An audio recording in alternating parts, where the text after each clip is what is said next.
നമസ്കാരം. Raf talk ഫുട്ബോളിലേക്ക് അവർക്കും സ്വാഗതം. യുവേഫ ചാമ്പ്യൻസ് ലീഗിൻ്റെ ഗ്രൂപ്പ് ഘട്ടം എന്നിപ്പോൾ പറയാൻ പറ്റില്ല. ലീഗ് ഘട്ടത്തിലെ അവസാന റൗണ്ട് മത്സരങ്ങൾ ഇന്നാണ്. റയൽ മാഡ്രിഡ് ഇന്ന് ബ്രസ്റ്റിനെതിരെ കളിക്കുകയാണ്. റയലിന് ടോപ്പ് 8 പറ്റുമോ? എന്താ ഈ ടോപ്പ് 8 എന്ന് എത്ര പ്രധാനം എന്ന് പലരും ചിന്തിക്കുന്നുണ്ടാവും. പക്ഷേ പുതുക്കിയ ഫോർമാറ്റ് കൃത്യമായിട്ട് ഫോളോ ചെയ്യുന്നവർക്കറിയാം, ആദ്യ 8 സ്ഥാനത്തെത്തുന്നവരാണ് ഡയറക്റ്റ് റൗണ്ട് ഓഫ് 16 എത്തുക. 9 സ്ഥാനം മുതൽ 24 സ്ഥാനം വരെ കിട്ടുകയാണെങ്കിൽ പ്ലേ ഓഫ് കളിച്ചിട്ട് അതിൽ വിജയിക്കുന്നവർക്ക് റൗണ്ട് ഓഫ് 16 പോവാം. 24 മുതൽ 36 വരെ, അതായത് 25 മുതൽ 36 വരെ സ്ഥാനം കിട്ടുന്നവർക്ക് പുറത്തേക്കും പോവാം.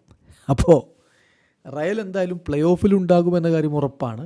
അതായത് നോക്കൗട്ട് സ്റ്റേജിലേക്ക് അവർ ഉറപ്പിച്ചിട്ടുണ്ട്. ഇനി അത് ടോപ്പ് 8 തന്നെ കിട്ടുമോ എന്നുള്ളതാണ് എല്ലാവരും ഉറ്റുനോക്കുന്നത്. ഇപ്പോൾ ടോപ്പ് 8 8 സ്ഥാനത്തുള്ള ടീമായ ബയർ ലെവർക്യൂസന് 7 കളികളിൽ നിന്നും 13 പോയിൻ്റാണ്. റയലിനെ സംബന്ധിച്ചിടത്തോളം 7 കളിയിൽ നിന്ന് 12 പോയിൻ്റ്, ഒറ്റ പോയിൻറ്റിൻ്റെ കുറവേ ഉള്ളൂ. പക്ഷേ റയൽ നിൽക്കുന്നത് 16 സ്ഥാനത്താണ്. അറിയാമല്ലോ, ഈ തവണത്തെ യുവേഫ ചാമ്പ്യൻസ് ലീഗിൽ ഗോൾ ഡിഫറൻസിന് വലിയ പ്രാധാന്യമാണുള്ളത്. പക്ഷേ ഇപ്പോൾ റയലിന് മുന്നിൽ 13 പോയിൻ്റാണ് ബ്രസ്റ്റിനും ലില്ലിയോയ്സിക്കും ഫെനൂർദിനും മൊണോക്കോക്കും ആസ്റ്റൺ വില്ലക്കും ഒക്കെയുള്ളത്. അപ്പോൾ എളുപ്പമുള്ള കാര്യമല്ല ടോപ്പ് 8 കിട്ടുക എന്നുള്ളത്. പക്ഷേ ടോപ്പ് 8 ഇപ്പോഴും സാധ്യതയുണ്ട് എന്നതാണ് യാഥാർത്ഥ്യവും. മറ്റ് ടീമുകളുടെ റിസൾട്ട് അനുകൂലമായി വന്ന റയൽ ഒരു പക്ഷേ ടോപ്പ് 8 തന്നെ പിടിച്ചേക്കാം. പക്ഷേ ഇന്ന് ബ്രസ്റ്റിനെതിരെ കളിക്കുന്നതിന് മുമ്പ് ഇന്നലെ മാധ്യമങ്ങളെ കണ്ടപ്പോൾ കാർലോ ആഞ്ചലോട്ടിയും തിബോട്ട് കോർട്ടുവയും ടോപ്പ് 8 കുറിച്ച് ചോദിച്ചപ്പോൾ പറയുന്ന മറുപടികളും നോക്കുക. കോർട്ട് പറയുന്നു, ടോപ്പ് 8 എന്ത് സംഭവിക്കുമെന്ന് നമുക്ക് കാത്തിരുന്ന് കാണാം. പക്ഷേ ഞങ്ങൾ മത്സരം വിജയിക്കേണ്ടിയിരുന്നു, തോറ്റ മത്സരങ്ങൾ. അപ്പോൾ ഈ വിജയമല്ല, ഇപ്പോൾ ബ്രസ്റ്റിനെതിരെയുള്ള കളിയുടെ വിജയം മാത്രമല്ല, ഞങ്ങൾ കളികൾ തോറ്റു. ആ തോറ്റ കളികൾ വിജയിക്കണമായിരുന്നു, എങ്കിലേ ടോപ്പ് 8 കിട്ടുമായിരുന്നുള്ളൂ.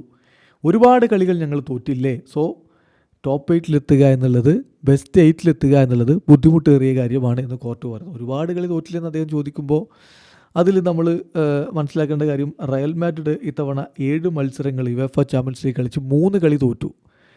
മുമ്പൊരിക്കലും ലീഗ് ഘട്ടം അല്ലെങ്കിൽ ഗ്രൂപ്പ് ഘട്ടം പ്രാഥമിക ഘട്ടത്തിൽ റയൽ മാഡ്രിഡ് ഒരു യുവേഫ ചാമ്പ്യൻസ് ലീഗ് സീസണിൽ 3 കളികൾ തോറ്റിട്ടില്ല. അപ്പോൾ അതാണ് അവർക്ക് തിരിച്ചടിയായത് എന്ന് കോർട്ട് എടുത്തു പറയുന്നു.